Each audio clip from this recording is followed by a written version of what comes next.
Hello hi guys, आजदेखि नेपालमा जय trophy सुरु हुन थालिसक्यो। जय ट्रफी यानि कि टेस्ट जस्तो यो हाम्रो नेपालको लागि चाहिँ। र नेपालमा चाहिँ अब कति 4वटा टिमहरू भिड्नेछन्। 4वटा टिम समथिङ त्यही नै छ। रोहितको टिम भयो, रोहितको क्याप्टेन्सीमा चल्छ। एउटा सन्दीपको क्याप्टेन्सीमा र आसिफ शेखको र त्यसै विनोद भण्डारीको अन्डरमा चल्छ यिनी प्लेयरहरू खेलहरू आजदेखि।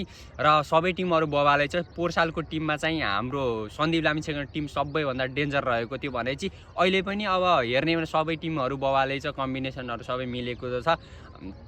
सन्दीप लामिछानेको टिममा चाहिँ खासै नयाँ प्लेयरहरू छन्। सूर्य तामाङ रहेका छन्, ईशान पाण्डे छन्, अनि विपिन जोशी रहेका छन्। र उतातिर रोहितको टिममा चाहिँ अलिकति नेसनल इन्टरनेसनल खेलेका प्लेयरहरू छन् र अलिकति नयाँ भित्रका प्लेयरहरू छन्। त्यसपछि रहेको छ विनोद भण्डारीको टिममा चाहिँ खासै नयाँ प्लेयरहरू छैनन् है, त्यस्तै प्लेयरहरू छन्।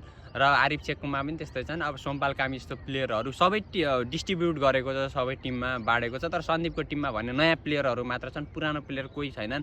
अब हेर्न सकिन्छ सबै टिम बबालै छन्। अब आजदेखि सुरु हुँदैछ हाम्रो नेपालको जय ट्रफी र हेर्न सबैले नछुटाउनु होला। ल सो गाइस।